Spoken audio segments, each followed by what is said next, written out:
નમસ્કાર વિદ્યાર્થી મિત્રો, સરસ્વતી ગ્રુપ સંચાલિત e-લર્નિંગ સિસ્ટમમાં આપ સૌ વિદ્યાર્થીનું હાર્દિક સ્વાગત છે.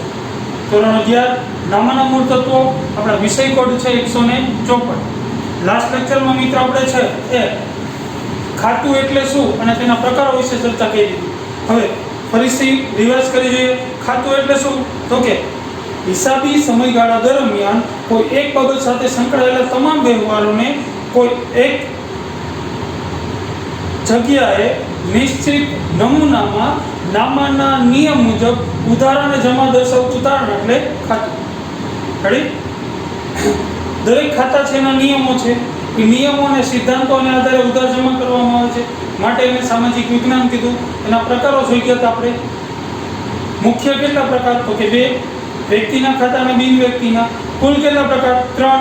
વ્યક્તિના ખાતા, માલ મિલકતના ખાતા અને ઉપજ ખર્ચના ખાતા.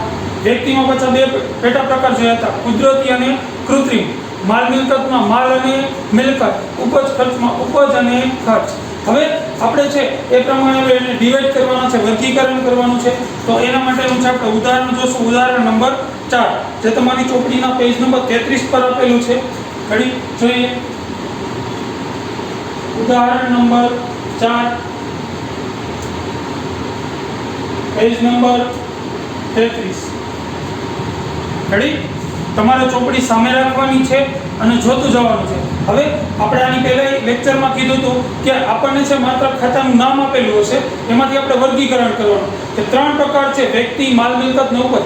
એમાંથી કયા પ્રકારમાં એનો સમાવેશ થશે, કયો પ્રકાર છે અને એનો પેટા પ્રકાર કયો છે એ આપણે અહીંયા લખવાનું રહેશે. એની સૂચના એવી આપેલી છે કે નીચેના ખાતાનું વર્ગીકરણ કરો અને ટૂંકમાં સમજૂતી આપો.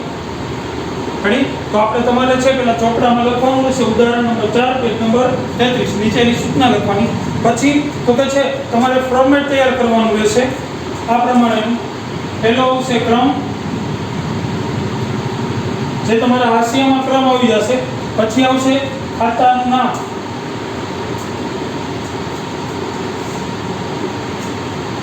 અને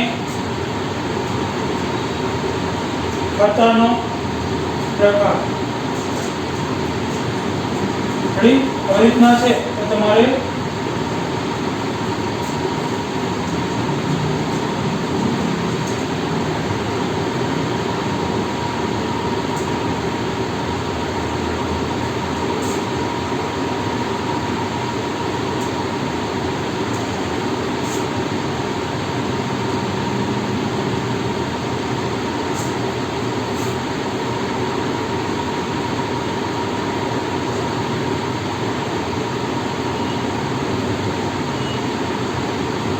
ચોપડીમાં ગમે તેમ આપેલું હોય, આપણે છે આ મુજબ છે ફોર્મેટ તૈયાર કરશું.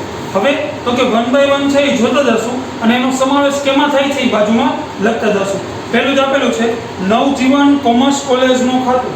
એ લખશું એક કરીને તમારે લખવાનું રહેશે. નવજીવન કોમર્સ કોલેજનું ખાતું.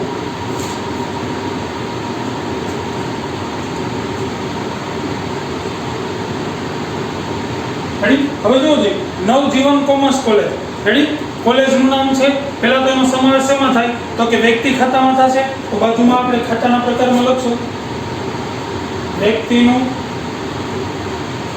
ખાતું. રેડી? બાજુમાં જગ્યા હોય તો બાજુમાં, અથવા તો નીચે બાજુમાં જગ્યા ન હોય તો. હવે વ્યક્તિનું ખાતું, એમાંય પાછો પ્રકાર કયો? કુદરતી વ્યક્તિ છે કે કૃત્રિમ? જોવો છે કુદરતી છે તો કે ના, કોમર્સ કોલેજ. કૃત્રિમ, જેને રજિસ્ટ્રેશન કાયદા દ્વારા છે એ વ્યક્તિત્વ પ્રાપ્ત થયેલું છે, તો નીચે છે અથવા બાજુમાં કાઉન્સ કરી લખાય કૃત્રિમ.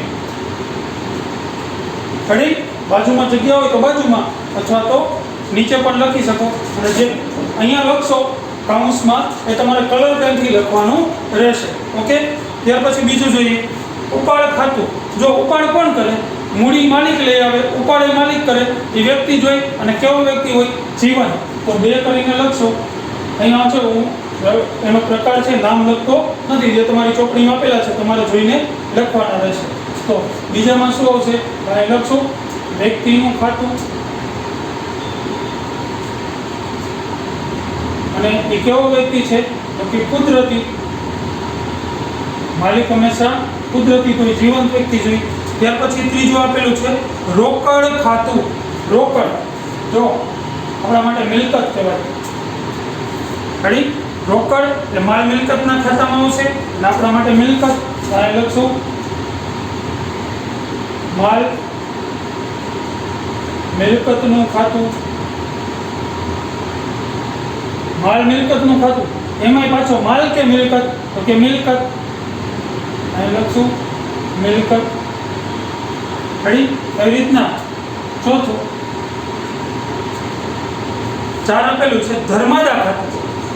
જો ધર્માદામાં માલ આપો તો ધર્માદો છે એ માલ આપો તમે એ તમારો ધંધા માટેનું શું કહેવાય ખર્ચ કહેવાય એક પ્રકારનો. તો કયા પ્રકારનું ખાતું હશે તો અહીં લખશું ઉપજ ખર્ચ ખાતું.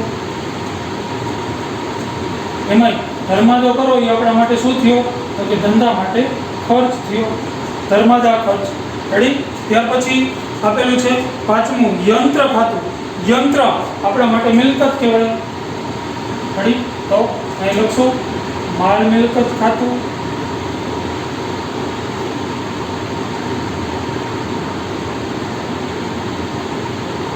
અને યંત્ર ધંધા માટે શું કહેવાય તો કે મિલકત. રેડી. ત્યાર પછી આપેલું છે 6થું જમીન ખાતું. જમીન ધંધા માટે શું કહેવાય મિલકત. પછી એમાં આવશે માલ મિલકત ખાતું, માલ મિલકતનું ખાતું અને મિલકત. રેડી. ત્યાર પછી આપેલું છે 7મું રાજ મેડિકલ સ્ટોર્સનું ખાતું. રાજ મેડિકલ સ્ટોર જો દુકાનનું નામ આપ્યું વ્યક્તિ થઈ કૃત્રિમ તો 7મું લખશું વ્યક્તિનું ખાતું.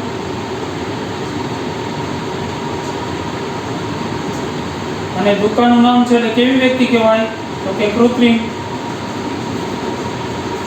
રેડી. એવી જ રીતના 8મું આપેલું છે પગાર. કર્મચારીનો પગાર ધંધા માટે શું કહેવાય ખર્ચ. તો અહીંયા લખશું ઉપજ ખર્ચ ખાતું. ઉપજ ખર્ચ ખાતું અને ખર્ચ. રેડી. ત્યાર પછી જોઈએ 9મું આપેલું છે. હવે હું છે આ ખાતું ડ્રો નથી કરતો, તમારે છે ડ્રો કરીને આવી રીતના લખવાનું છે.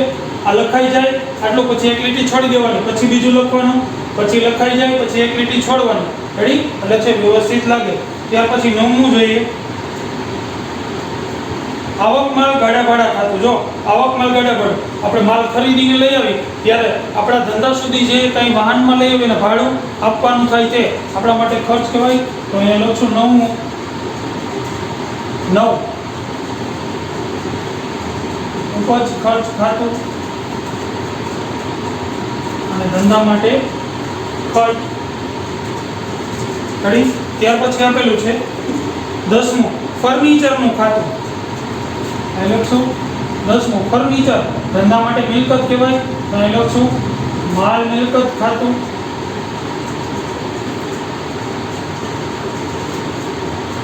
અને મિલકત. રેડી. ત્યાર પછી આપેલું છે જાવક માલ ગાડા ભાડાનું ખાતું. રેડી. જાવક માલ ગાડા ભાડું તો આપણા માટે ખર્ચ કહેવાય. અહીં લખશું ઉપજ ખર્ચ ખાતું અને ધંધા માટે ખર્ચ. રેડી. ત્યાર પછી આપેલું છે 11મું 12મું આપેલું છે સ્ટેશનરી ખાતું. જો ધંધામાં જે સ્ટેશનરી વપરાય છે બરોબર A4 સાઇઝના કાગળ, પેન, ફાઇલ વગેરે ધંધા માટે ખર્ચ કહેવાય. તો એ લખશું ઉપજ ખર્ચ ખાતું અને ખર્ચ. ત્યાર પછી આપેલું છે 13મું મજૂરી ખાતું. મજૂરી ચૂકવાય મજૂરોને તો ઉપજ ખર્ચ અહીં લખશું 13 ઉપજ ખર્ચ ખાતું અને ખર્ચ. ફરી ત્યાર પછી 14મો આપેલું છે કોપીરાઇટ. કોપીરાઇટ એટલે શું? તો કે કાંઈ પણ લખાણ હોય એનું રજીસ્ટ્રેશન કરાવો એટલે કાયદેસર એ તમારી મિલકત બની જાય, અદ્રશ્ય મિલકત. રેડી?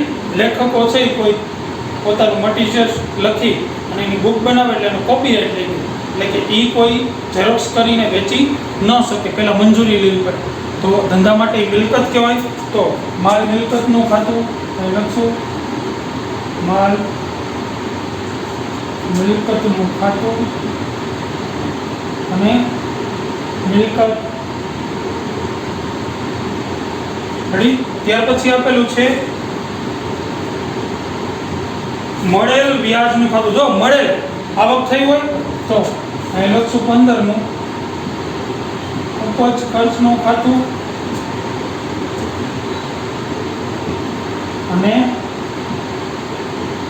ઉપજ. મળેલ શબ્દ આવ્યો એટલે ઉપજ. ત્યાર પછી આપેલું છે યુનિયન બેંકનું ખાતું. બેંક વ્યક્તિ લખશું 16મું વ્યક્તિનું ખાતું. પણ કેવી વ્યક્તિ? તો કે કૃત્રિમ. રેડી? ત્યાર પછી ચૂકવેલ ભાડા ખાતું. ચૂકવેલ ખર્ચ કહેવાય, લખશું 17મું ઉપજ ખર્ચ ખાતું. ચૂકવેલ શબ્દ છે એટલે ખર્ચ. ત્યાર પછી 18મું જોઈએ. 18મું આપેલું છે આપણને રિલાયન્સના શેરનું ખાતું. જો ધંધામાંથી આપણે રિલાયન્સ કંપનીના શેર ખરીદ્યા, રોકાણ કર્યું, આપણા માટે મિલકત કહેવાય. ગમે ત્યારે વેચો તો એના પૈસા ઉપજે, તો જેના પૈસા ઉપજે આપણા માટે મિલકત. તો અહીંયા લખશું માલ મિલકતનું ખાતું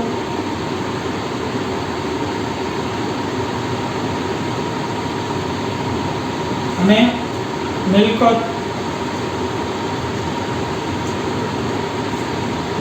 ત્યાર પછી જોઈએ 19મો મળેલ વટાવનું ખાતું. પ્રોપર મળેલ શબ્દ આવ્યો એટલે આવક થઈ હોય તો એ લખશું ઉપજ ખર્ચનું ખાતું અને ઉપજ. રેડી? ત્યાર પછી જોઈએ 20મું અમદાવાદ શાખા ખાતું. જો વ્યક્તિ અમદાવાદ શાખા નામ આવ્યું તો વ્યક્તિનું ખાતું. પણ કેવી વ્યક્તિ? તો કે અમદાવાદી જીવંત વ્યક્તિ તો નથી, તો કૃત્રિમ. લખશું કૃત્રિમ. રેડી? તો આ પ્રમાણે છે એ 20 થયા. બાકીના લખશું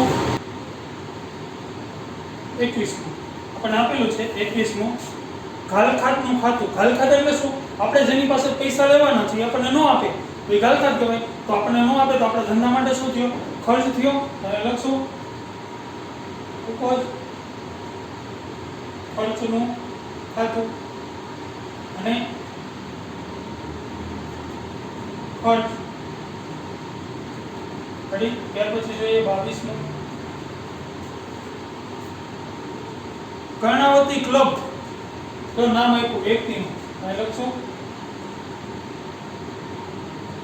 વ્યક્તિનું ખાતું. પણ કેવી વ્યક્તિ? તો કે કૃત્રિમ. રેડી? ત્યાર પછી જોઈએ 23મું આપેલું છે દેવાદારનું ખાતું. જો દેવાદાર. હવે દેવાદાર એટલે કોણ? તો કે જેની પાસે આપણે પૈસા લેવાના છે. હવે વ્યક્તિ કુદરતી હોઈ શકે, હંમેશા વ્યક્તિ પાસેથી જ લેવાના હોય પૈસા, બરાબર? પણ એ જીવંત વ્યક્તિ હોઈ શકે અને કૃત્રિમ હોઈ શકે. એટલે કે જો પ્રોપર કોઈ છે જીવંત વ્યક્તિ પાસેથી નહીં લેવાના હોય, કોઈ પેઢી પાસેથી, ભાગીદારી પેઢી પાસેથી, કંપની પાસેથી નહીં લેવાનો હોય, તો આપણે એને લખશું વ્યક્તિનું ખાતું. વ્યક્તિનું ખાતું. હવે જેની પાસેથી પૈસા લેવાના હોય તે કુદરતી પણ હોઈ શકે અથવા ઓબ્લિક કરીને લખવાનું કૃત્રિમ પણ હોઈ શકે. રેડી? ત્યાર પછી આપેલું છે નમૂના તરીકે વહેંચેલ માલનું ખાતું. તમે મફતમાં કોઈને માલ આપી દો, ધંધા માટે ખર્ચ થયો, અને લખશું 24મું ઉપજ ખર્ચનું ખાતું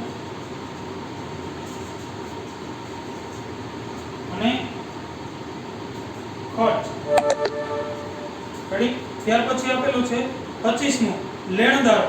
જો પાછા આવ્યા લેણદારો. હવે આપણે જેને પૈસા દેવાના છે એ જીવંત વ્યક્તિ પણ હોઈ શકે અને કૃત્રિમ વ્યક્તિ પણ હોઈ શકે. તો અહીંયા પહેલા લખશું વ્યક્તિનું ખાતું. આ વ્યક્તિ તરીકે કોઈ કુદરતી વ્યક્તિ પણ હોઈ શકે અથવા કૃત્રિમ પેઢી, ભાગીદારી પેઢી કે કંપની પણ હોઈ શકે. રેડી? ત્યાર પછી જોઈએ કારખાના ખર્ચનું ખાતું. પ્રોપર આપી દીધું છે ખર્ચ, તો આપણે લખશું 26મું ઉપજ ખર્ચનું ખાતું.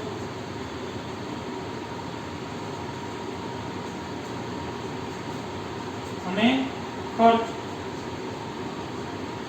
રેડી? ત્યાર પછી જોઈએ 27મું નીલમબેનનું ખાતું. જો જીવંત વ્યક્તિ પ્રોપર નામ આપ્યું છે તો અહીંયા લખશું નીલમબેન એટલે વ્યક્તિનું ખાતું.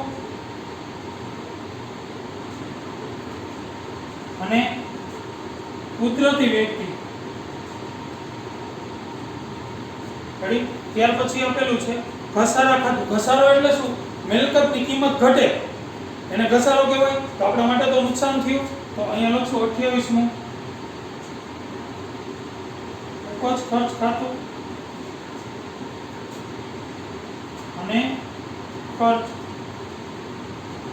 રેડી? ત્યાર પછી જોઈએ 29મું ગુજરાત સરકારનું ખાતું. વ્યક્તિ. અહીંયા પેલા લખશું વ્યક્તિ. વ્યક્તિનું ખાતું. જો દે એમાં જીવંત વ્યક્તિ છે તો કે ના, તો કેવી વ્યક્તિ હોઈ શકે? તો કે કૃત્રિમ. રેડી? 20મું જોઈએ મળેલ બેંક વ્યાજ. જો મળેલ શબ્દ આવ્યો, આવક થઈ હશે, અહીં લખશું ઉપજ ખર્ચનું ખાતું. અને મળેલ શબ્દ આવ્યો છે એટલે ઉપજ. રેડી? ત્યાર પછી જોઈએ 31મું જાહેરાતમાં આપેલ માલનું ખાતું. માલ જાહેરાતમાં આપો મફત, આપણા માટે તો ખર્ચ થયો. માલ જાહેરાતમાં આપો આપણા માટે ખર્ચ થયો, તો આપણે લખશું અહીંયા ઉપજ ખર્ચનું ખાતું.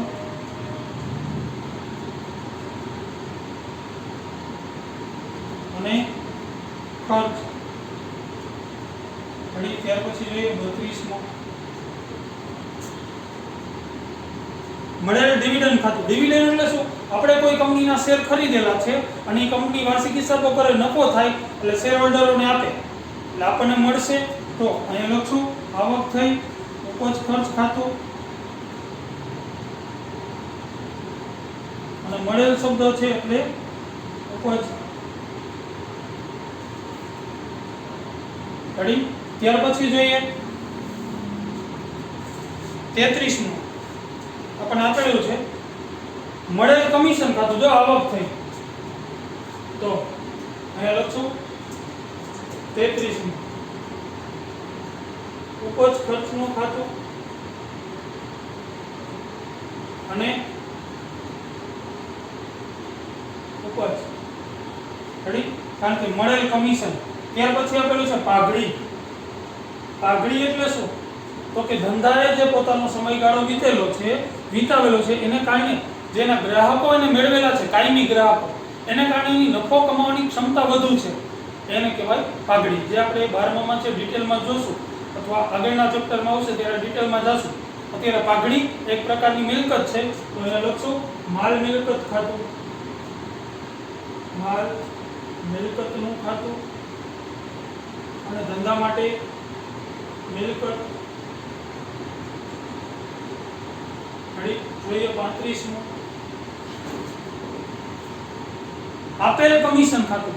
આપેલ શબ્દ જો મળેલ નથી, આપેલ છે. આપણે કોઈને કમિશન આપ્યું આપણા માટે ખર્ચ કહેવાય, તો એ લખશું ઉપજ ખર્ચ ખાતું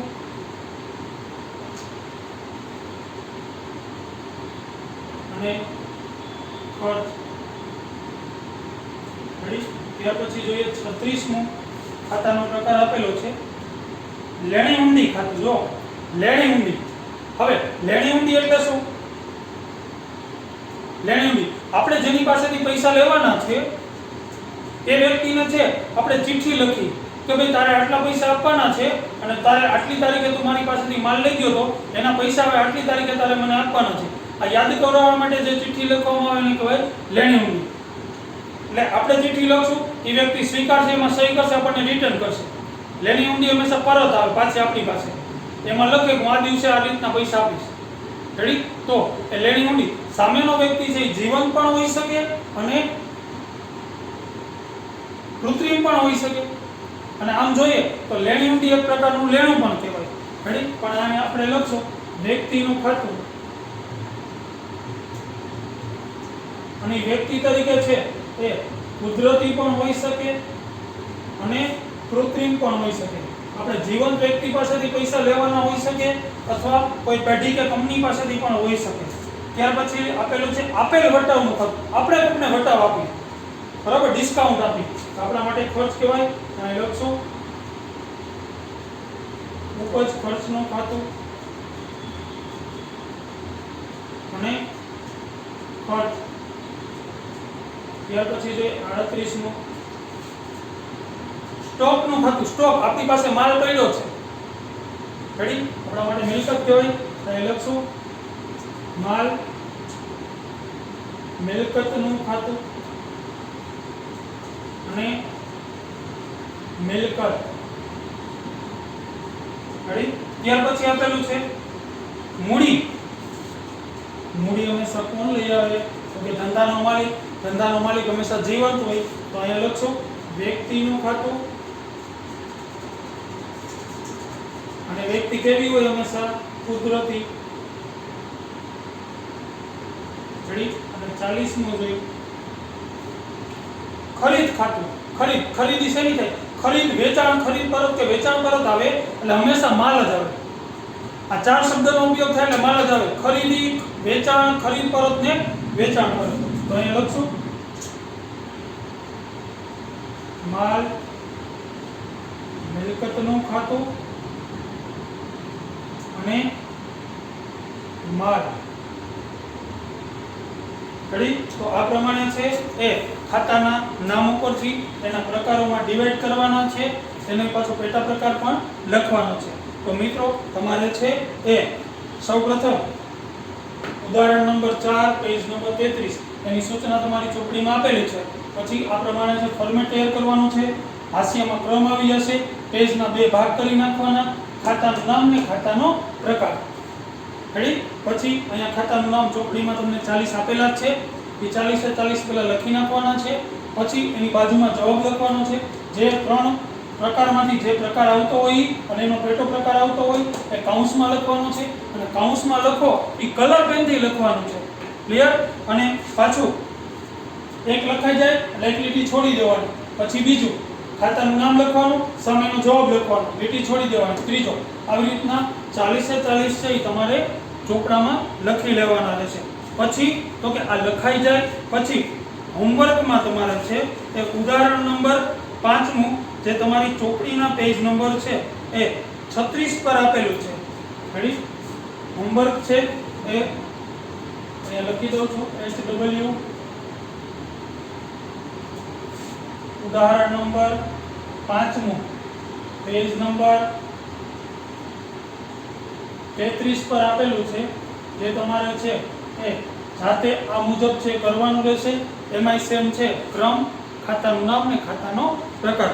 એમાં મોટા ભાગના છે એ આપણે જે કરી ગયા એ જ પ્રમાણેના છે. જે છે એ કન્ફ્યુઝન વાળા હોય એ બાકી રાખી દેજો. આપણે છે એ એની આગલા લેક્ચરમાં છે ચર્ચા કરીશું. જો કે એકેય છે નવું તો નથી જ. રેડી? પણ જે નવું હોય તે બાકી રાખી દેજો, જેની આપણે આગલા લેક્ચરમાં ચર્ચા કરીશું. રેડી?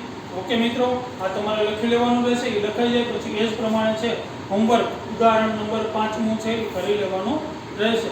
ઓકે મિત્રો, થેન્ક યુ.